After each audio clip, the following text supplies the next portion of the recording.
Hi అండి అందరికీ, నేను మీ Venkatrao. Welcome to JT studies YouTube channel.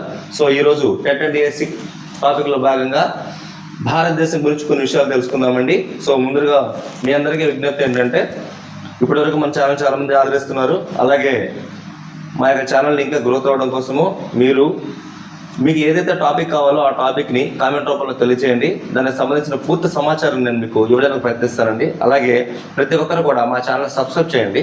అలాగే ఈ ఇన్ఫర్మేషన్ మీకు బాగా నచ్చినట్లయితే మీ ఫ్రెండ్స్ కూడా షేర్ చేయండి. ఓకే, థ్యాంక్ యూ అండి. సో ఈరోజు భారతదేశం పేరు మీద ఫస్ట్ పూర్తి ఇన్ఫర్మేషన్ తెలుసుకుందామండి. సో ఈ యొక్క టాపిక్ తర్వాత భారతదేశం ఏ ఏ దేశాలతో సరిహద్దులు పంచుకుంటుంది, అంటే భారతదేశంలో ఉన్న ఈ యొక్క సరిహద్దు రాష్ట్రాలు ఏ ఏ దేశాలతో సరిహద్దు పంచుకున్నాయో అది కూడా తెలుసుకుందాం. అలాగే భారతదేశం ఏ ఏ దేశాలతో సరిహద్దు పంచుకుంటుందో ఆ సరిహద్దు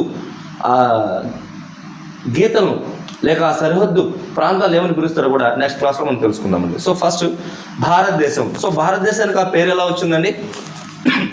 మన యొక్క పురాణాల్లో భాగంగా భారతదేశం.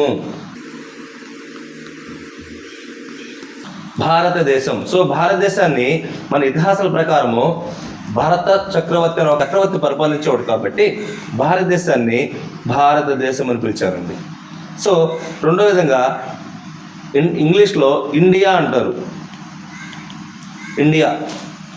సో ఇండియా అనేది మొట్టమొదటిసారిగా మన భారతదేశాన్ని అనేక మంది విదేశీయులు దండయాత్రలు చేశారు. వాళ్ళలో గ్రీకులు ఉన్నారు, అరబ్బులు ఉన్నారు, గ్రీక్స్ ఉన్నారు,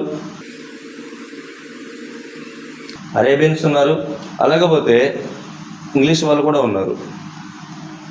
సార్ వీళ్ళేనా ఇండియాని ఆక్రమించి పరిపాలించిందంటే డచ్ వాళ్ళు ఉన్నారు,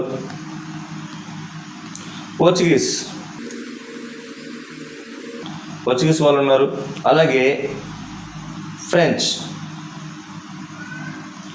వాళ్ళు కూడా ఉన్నారండి. సో ఇలా చాలామంది భారతదేశాన్ని కొన్ని సంవత్సరాల పాటు వాళ్ళ ఆధీనంలో ఉంచుకొని పరిపాలించారు.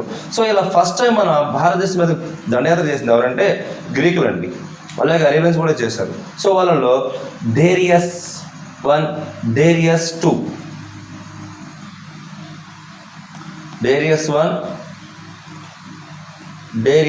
దర్యావేషు 1, దర్యావేషు 2 అనే వాళ్ళు కూడా ఉన్నారండి. సో ఈ యొక్క దర్యావేషు 2 కాలంలో భారతదేశాన్ని ఎవరు పరిపాలిస్తున్నారంటే అజాతశత్రువు పరిపాలిస్తున్నాడు. ఈ యొక్క అజాతశత్రువు బింబిసారుని యొక్క కొడుకండి. ఇతను తన యొక్క సొంత తండ్రిని చంపేసి పరిపాలనకు వచ్చాడు. అందుకే భారతదేశంలో మొట్టమొదటి పితృహంతకుడు ఎవరంటే అజాతశత్రువు. సో ఇతని టైంలో భారతదేశము ఆక్రమణకు గురైంది. అది ఎవరంటే డేరియస్ 2. సో అలాగే భారతదేశాన్ని గ్రీకులు కూడా కొంత దండయాత్ర చేశారండి. సో ఎప్పుడైతే గ్రీకులు ఇండియాని భారతదేశాన్ని దండయాత్ర చేయడానికి వచ్చారో ఆ సమయంలో వీళ్ళు భారతదేశంలో ఉన్న ప్రధాన నదిని క్రాస్ చేయాల్సి వచ్చింది. సో ఈరోజు అంటే పాకిస్తాన్, ఇండియా రెండు సపరేట్గా ఉన్నాయి కాబట్టి ఓకే. 1947 సంవత్సరం కంటే ముందు పాకిస్తాన్ అనేది ఇండియాలో భాగమని మీ అందరికీ తెలిసిందే. సో ఇది పాకిస్తాన్ ఏరియా. రఫ్గా గీస్తున్నానండి, ఇది పాకిస్తాన్ ఏరియా. సో ఈ పాకిస్తాన్ అనే ఏరియాలో ఫస్ట్ మన యొక్క ఇండియన్ సివిలైజేషన్ స్టార్ట్ అయిందని మీకు తెలిసింది. అలాగే ఈ యొక్క పాకిస్తాన్ ఏరియా మొత్తం కూడా సింధు నది కిందకు వస్తుంది. సో ఈ సింధు నదికి వాటి యొక్క ప్రధాన 5 ఉపనదులు ఉన్నాయి. సట్లెజ్,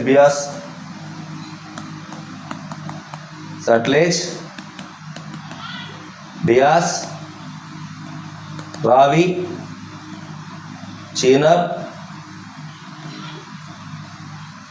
జీలం. ఈ ప్రధాన నదులు కూడా ఈ యొక్క ఇండస్ రివర్ లేక సింధు నదులు కలుస్తాయి. కాబట్టి ఆ యొక్క గ్రీకులు ఈ యొక్క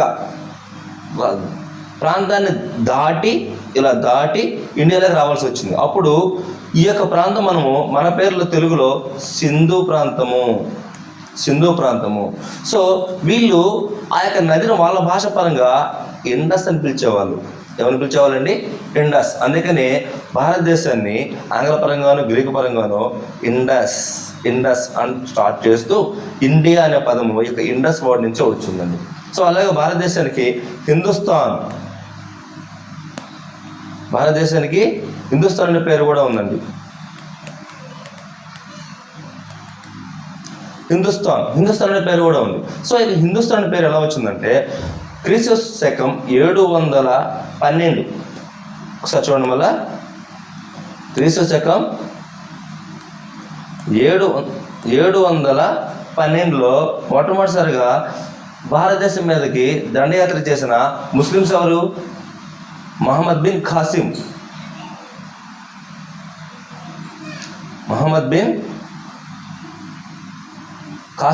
ఈ యొక్క మహమ్మద్ బిన్ ఖాసిం 712లో భారతదేశాన్ని దండయాత్ర చేశాడు, కొంత ప్రాంతాన్ని ఆక్రమించాడు. అయితే ఈ యొక్క అరబిక్ భాషలో సా అనే పదం వాడరు వాళ్ళు. ఈ యొక్క సా అనే పదానికి బదులు వాళ్ళు ఏం పదం వాడతారంటే హా అనే పదం వాడతారు. అందుకని భారతదేశాన్ని వాళ్ళ భాషాపరంగా హిందుస్థాన్, ప్రజెంట్ పాకిస్తాన్, ఆఫ్ఘనిస్తాన్, ఇలా స్థాన్ అంటే the peoples who are living in that particular areas, అంటే ఆ ప్రాంతంలో నివసించే పీపుల్స్ ఏమంటారంటే స్థానికులు అంటారు, అదే స్థాన్. అలాగే హిందూ, వాళ్ళ పదంలో స్థా లేదు కాబట్టి దానికి బదులుగా హిందుస్థాన్ అంటే ఎవరైతే ఈ యొక్క సింధు ప్రాంతంలో నివసిస్తారో వాళ్ళని హిందుస్థానీస్, స్థానీలు అంటే స్థానికులు అని అర్థం. ఇలా హిందుస్థాన్ అనే పేరు కూడా రావడం జరిగిందండి. సో ఈ విధంగా భారతదేశానికి రకరకాల పేర్లు ఉన్నాయి. అలాగే భారతదేశాన్ని ఉపఖండం అంటారు, అంటే సబ్ కాంటినెంట్ అంటారు. సబ్ కాంటినెంట్ ఎందుకంటే భారతదేశంలో ఉన్న తెగలు, ప్రజలు, ప్రాంతాలు, వాళ్ళ యొక్క భాషలు అనేక రకాలుగా, అంటే ఒక ఖండంలో ఎంతమంది జాతులు అయితే ఉంటాయో అంతమందిని బేస్ చేసుకున్నటువంటి ఏరియా మన భారతదేశం. అందుకని భారతదేశాన్ని సబ్ కాంటినెంట్ అంటారండి. సో దీన్నే ఈక్వాలిటీ అండ్ డైవర్సిటీ అంటారు. సో అలాగే భారతదేశానికి ఉన్న ఇంకో పేరు ఏంటంటే జంబూ ద్వీపం.